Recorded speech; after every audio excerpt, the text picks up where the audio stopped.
NEET paper leak મુદ્દે વિરોધ કરી રહેલા વિદ્યાર્થીઓ પર થયેલા લાઠીચાર્જ અને શિક્ષણના વ્યાપારીકરણ મુદ્દે ગુજરાત કોંગ્રેસ રસ્તા પર ઉતરી હતી। સરકારના વિરોધમાં અમદાવાદ શહેરના નહેરુ બ્રિજથી સરદાર બાગ સુધી રેલી યોજી છાત્રો કી ગુંજ અભિયાન અંતર્ગત સરદાર બાગ ખાતે ધરણા પ્રદર્શન કર્યા હતા। હાય રે ભાજપ હાય હાયના નારા સાથે રેલીની શરૂઆત થઈ હતી, જેમાં ગુજરાત કોંગ્રેસ પ્રદેશ પ્રમુખ અમિત ચાવડા, કોંગ્રેસના નેતા ભરતસિંહ સોલંકી, કરસનદાસ ભાદરકા, પૂર્વ ધારાસભ્ય ગ્યાસુદ્દીન શેખ સહિત કોંગ્રેસના આગેવાનો, કાર્યકરો તેમજ મોટી સંખ્યામાં યુથ કોંગ્રેસ અને NSUIના કાર્યકરો જોડાયા હતા। ત્રાસ એમને જેલોમાં ભરવાનું, FIR કરવાનું, ગોળીઓ મારવાનું જે કામ થઈ રહ્યું એની સામે એક જબરજસ્ત આંદોલન દિલ્હી અને પૂરા દેશમાં શરૂ થયું છે।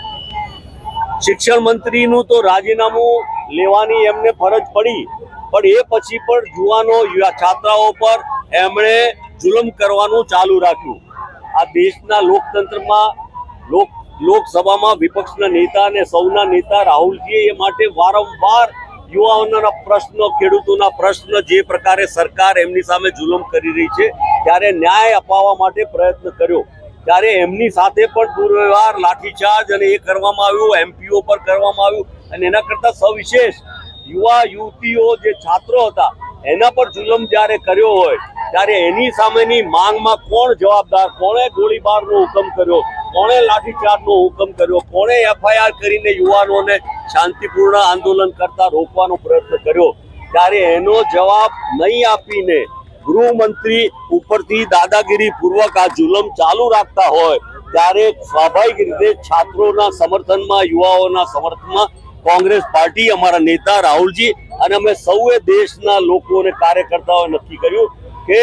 ગૃહમંત્રી અમિત શાહનું રાજીનામું માંગી રહ્યા છે। ગુજરાત કોંગ્રેસ પ્રદેશ પ્રમુખ અમિત ચાવડાએ જણાવ્યું હતું કે શિક્ષાનું જે રીતે વ્યાપારીકરણ થયું તેના કારણે વિદ્યાર્થીઓ, વાલીઓ અને આખો દેશ વિરોધ દર્શાવી રહ્યો છે। વારંવાર પેપર લીક થતું હોવાથી વિદ્યાર્થીઓને નુકસાન થઈ રહ્યું છે। આખા દેશના વિદ્યાર્થીઓ જંતર મંતર પર આવીને શિક્ષણનું વ્યાપારીકરણ કરનાર સરકાર સામે અવાજ ઉઠાવે ત્યારે વિદ્યાર્થીઓ સાથે વાત કરવા અથવા સંવાદ કરવાના બદલે દેશના વડાપ્રધાન અને ગૃહમંત્રીના આદેશથી વિદ્યાર્થીઓ પર બેફામ લાઠીચાર્જ કરવામાં આવ્યો હોવાનો તેઓએ આક્ષેપ કર્યો હતો। કોંગ્રેસે કેન્દ્રીય ગૃહમંત્રી અમિત શાહના કહેવાથી પોલીસે વિદ્યાર્થીઓ પર લાઠીચાર્જ કર્યો હોવાનો આક્ષેપ કરી તેઓના રાજીનામાની પણ માંગ કરી હતી। આ સાથે જ વિદ્યાર્થીઓ સામે નોંધાયેલી FIR પરત ખેંચી લાઠીચાર્જ કરનારા પોલીસ કર્મીઓ સામે પણ કડક કાર્યવાહી કરવા માંગ કરી હતી। આખા દેશના યુવાનો દિલ્હીમાં જંતર મંતર પર આવી અને આ ભ્રષ્ટાચારી, યુવા વિરોધી, શિક્ષણનું વેપારીકરણ કરવા વાળી સરકાર સામે અવાજ ઉઠાવે,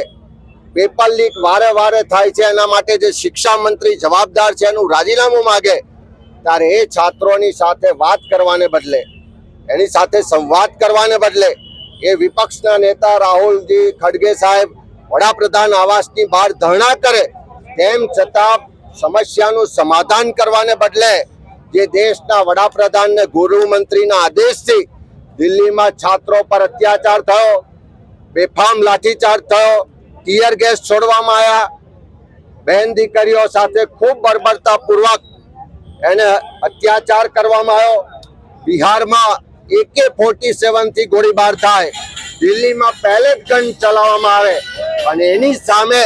જ્યારે છાત્રોનો અવાજ થાય ત્યારે આ સરકાર હજુ પણ એ બર્બરતા કરવા વાળા પોલીસ વાળા હોય